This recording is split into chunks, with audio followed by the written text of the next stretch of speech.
We've looked at several different views for our Revit models. We've looked at floor plans, elevations. We created sections in the previous movie. We've even looked at some 3D views. But up until now, the 3D views we've looked at have either already been in the project or we've just simply relied on Revit to create the default 3D view. Let me just reiterate the steps to create a default 3D view. The icon up here on the quick access toolbar that kind of looks like a little doghouse or birdhouse, that's the default 3D view icon. And now here's the way that's going to work. If I'm in another view, so here I'm in level 1 floor plan. If I click this icon, I want you to watch right here on the project browser when I click that icon. All it will do is open that existing 3D view that's got the little curly brackets around it. What I want to do is change this view slightly so that we know which one is which to make it very different. Here's what I'm going to do is down here on the view control bar, we have a bunch of icons, and the third one over is this little white cube. And if I click on it, it's a pop-up menu, and I'm going to choose shaded.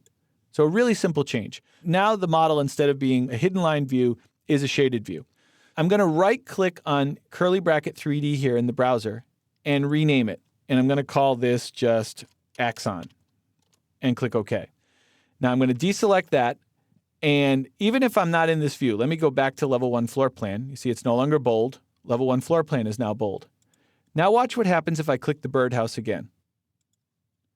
Notice that Revit will say, wait a minute, you don't have a default 3D view, so it will just create a new one.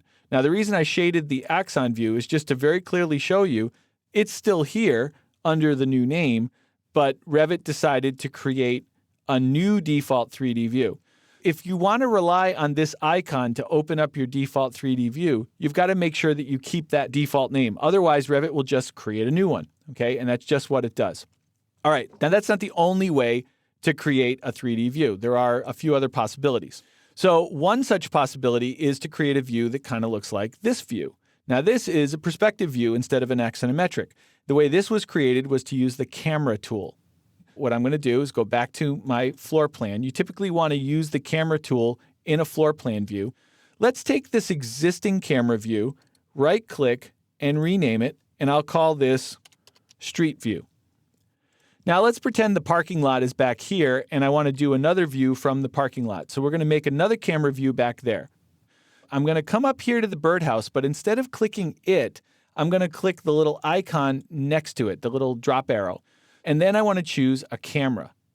Now, camera is real easy to create. All you have to do is click a point where you want to stand. So I'm going to stand over here in what I'm calling the parking lot, and then drag towards where you want to look. So I want to look at the complete building. So you want to make sure that you drag far enough to capture the whole building. So I'm going to click back about here and then click. And now you can see that I'm standing in that direction and I'm looking toward the view. Now you can fine tune by rolling your wheel a little bit and using these little grips here to widen the angle of view. Just be careful that you don't widen it too much because it'll start to distort. Let me see if I can show you that. If I pull it way out like this, see the building doesn't continue, but way over here it would be kind of fisheye. I'll show you that in a second. So let's keep it right there. It might start to distort here. It's not too bad, so that's okay. But you can fine tune what you have here. And of course, it uses the same default name again, so we might want to rename this one Parking View. Camera views you can do anywhere. You're not limited to just exterior shots. You can do interior shots. So let's go back to level 1 and let's do another one. Let's do one from the dining room. So I'm going to zoom in here and we'll stand maybe over here in the waiting area and look toward the dining room. So we'll do the same process. Click where we want to stand, drag towards where we want to look. I want to make sure I'm going to click past the windows here. Let's go about like that, like so. And now we're standing there in the waiting area looking towards the dining area. Now here's where we might be able to witness the fisheye effect if I drag this too far. You can start to see it elongate over here. Now so far it's still maybe okay, but if I go too far, you kind of see how distorted this window starts to look. So you do want to be a little cautious about how much you stretch that because then it starts to look a little bit unbelievable. So I'm going to back that up just a touch. These are stretching out just a little bit, so I'm right on the edge there of what would be acceptable.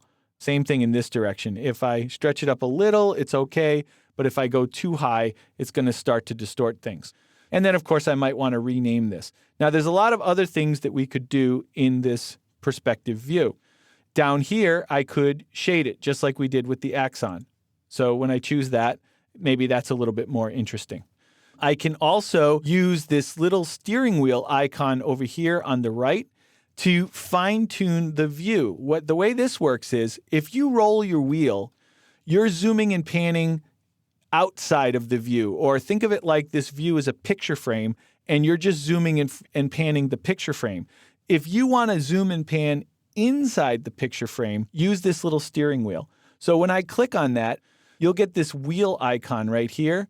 And if I click and hold down on pan, you can see that I'm now panning inside the picture frame. If I click and hold down on zoom, I'm now zooming inside the picture frame. Now, of course, you want to be careful because at some point you can crash right into the wall behind you. So just make sure that I do that sparingly. Up and down is like you jump on an elevator and change your height to ride up. So now we're up at that balcony looking down into the space. Let me let go there. Now I'm still looking straight ahead, so I can use the look option and tilt my head down to look down into the space. So now I'm way up in the balcony looking down into the dining room. Now, if you ever get lost, let's say that I zoom out a little too far and I crash through and I'm up in the attic now. This rewind feature is a godsend. Hold it down and you get this little film strip here, and you can use this to kind of back up through all the previous modifications, both backward and forward, and find the one that you were happy with, and then you let go. You can do as many of these camera views as you want, and just make sure you name them descriptively so that people can find them later, and look at the model from several different vantage points. You can use them just as a tool to help you understand your design, or you can even print them out and present them to clients or colleagues as a final presentation tool.